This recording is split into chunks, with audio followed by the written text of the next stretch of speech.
You'll never guess what Walmart did.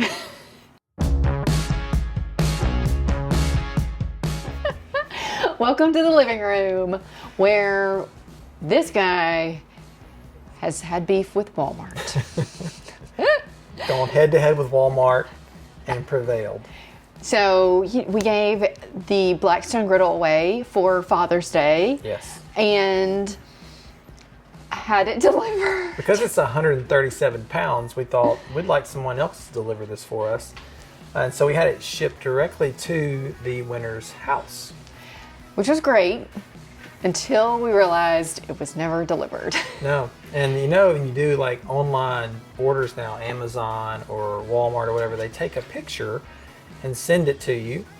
And the picture was of our Blackstone that we were having delivered in the back of the car still, and it never made it out. So I had to go head to head with Walmart. They ultimately agreed with me that that was suspicious and had it replaced. But instead of having it shipped again, Miss CrossFit and myself here, we went and picked it up and delivered it ourselves. So it is safely in the hands of our winner, and glad that that saga is now over.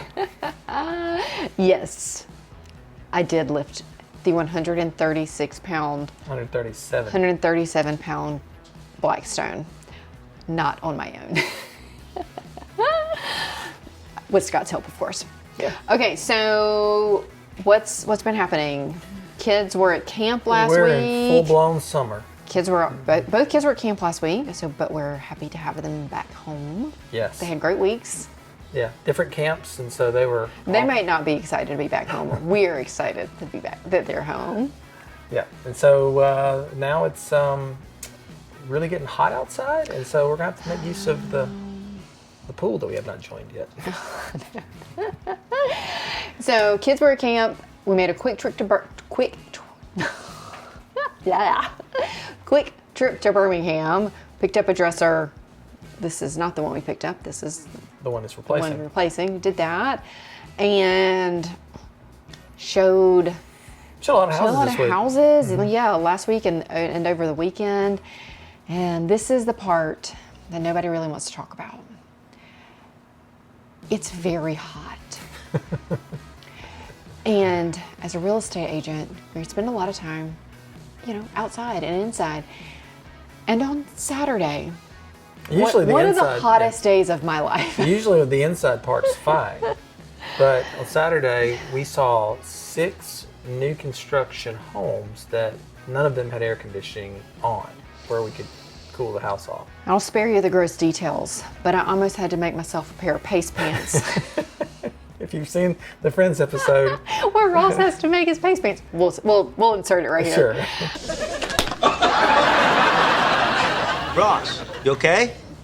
They're still not coming on, man, and the lotion and the powder have made a paste. Really? What color is it? What difference does that make? Well, if the paste matches the pants, you can make yourself a pair of paste pants and you won't know the difference. It is so hot, and I think Southern real estate agents don't get enough credit for surviving the summer. Yeah, I took 3 showers on Saturday, so that's kind of where we are. Yeah, it's real bad. It's like wearing shorts and just being hot. I don't want to complain about it too much. We know where we live, and everyone knows it's hot. Every summer I forget. I'm like, oh, it's so hot to work outside. Yes. And going into houses. So a lot of that, been sweating a lot. Yes. What That being would say. said, the buyers are out, so we're helping several different families look for homes right now, and so all of the talk about it being down in real estate right now, we're not necessarily seeing that. So. Yeah, people are buying and looking. Okay, we had a closing last week at the end of the week, which we're always happy about. Helped somebody find a place. Yeah, so that one was good, and enjoyed working with everybody in that one. We was a for sale by owner, which you might think, well, how are you involved in that? Well, we brought the buyer, and so we worked with the seller. Didn't represent them, but we worked closely with them to make this go smoothly. And so I was glad to see everybody come out of that happy with the result. We met a new client, Yes. like brand new, Yeah. which is always fun. Yeah, you never know. We have different ways that we end up with business. You know, our most obvious way are people that we know or people who know people that we know. Sometimes you just get somebody that you have never met before, and it's always interesting, especially when they have a desire that you've not encountered before. And we currently have one who is very much wanting chickens on their property. Yes. And so we're trying to find a Yeah. property that will accommodate that. Yeah, we saw a great house in Terry with him, and like the front of the house was not at all what was on the what am I very trying to dece- say? very deceiving, Yeah, yeah. it sounds like a 1950s ranch. Just that's what it looks like on the front. And then they've done so much work on the inside and the addition and all of this stuff, and it was decorated so cute, which I always appreciate. I don't dislike cute. Well, I know, but that's not like something you're going to be like, oh, this is cute. Yeah. And I was like, oh, the paint is good. I liked how it was decorated, and I just thought they'd use the space really wisely. But it was so surprising. I was like, just not expecting all that space from the front of the house. Yep. And they could have chickens there. They could. Ultimately, I don't think it's the one for them, but it was nice to find a chicken-friendly home. Yeah. Okay. Here we go. I don't have the pointer. A dog ate the pointer. Yeah, we have to replace the pointer. Okay, so since we're talking about buyers, and we were talking about this earlier today, and something that we encounter. I'm going to ask you a question. I'm building up to the question. The question that, if you're new to this series, He doesn't know about. He doesn't know. Surprise me with questions. Yeah. Okay, so we were talking earlier about how when someone hasn't purchased a home in Or ever, or yeah. ever, or I think not really ever is the It's people who've point. bought before. People yeah. who've bought before, been a while, or well, both of these things I think are fall in the same category. Been a while, or they have a really low interest rate, and so they're looking now, and it's like sticker shock because when I bought, things were this price, and when I bought, the interest rate was this. So, what would you tell someone to help them overcome that sticker shock?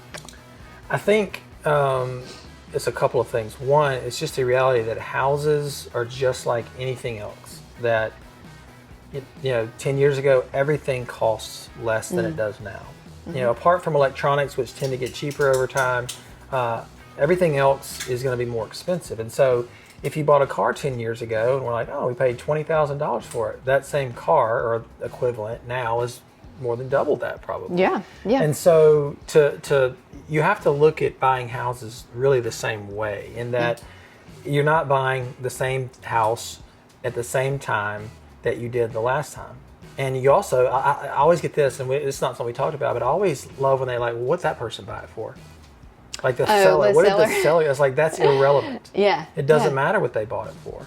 It's what it costs now. Mm-hmm. And so we have people who think, well, I don't think it's worth that. Well, and then we have to kindly and gently and respectfully remind them that in a lot of ways they may not like the price that it is, but it is what the price is. Yeah. And there's some negotiation there, but you're not going to get a 2012 price on a 2025 property. That's true. We were saying that like food, like Scott said, food has gone up. I mean, everything has gone up over the history of the earth.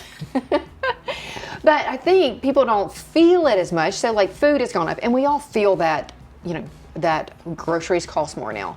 But the incremental increases are less like sticker shock than when I bought a house 10 years ago. It cost $120,000, and now we're looking at houses that have obviously appreciated and gone up, and so it's like, whoa, this costs too much.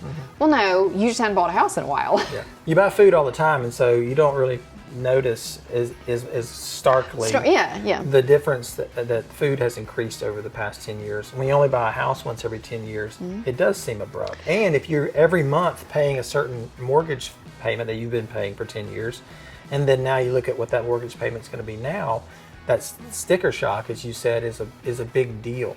And if your mortgage payment is $800 now, and it's going to be like 2,000, three times that, it is hard to swallow. Yeah, and it's not that we don't see that or understand. Hey, I have a low mortgage rate, and I paid less for the house. And I have a low mortgage payment, and now it's going to cost a lot more. Yes, we understand that, but it's not that the house now should be less money. You know what I'm saying? So like, it's a thing that we see all the time. So we're used to how much things cost. But if you don't buy all the time, you're not used to it. Yeah. So the takeaway is buy houses more often, and you'll be. Yeah.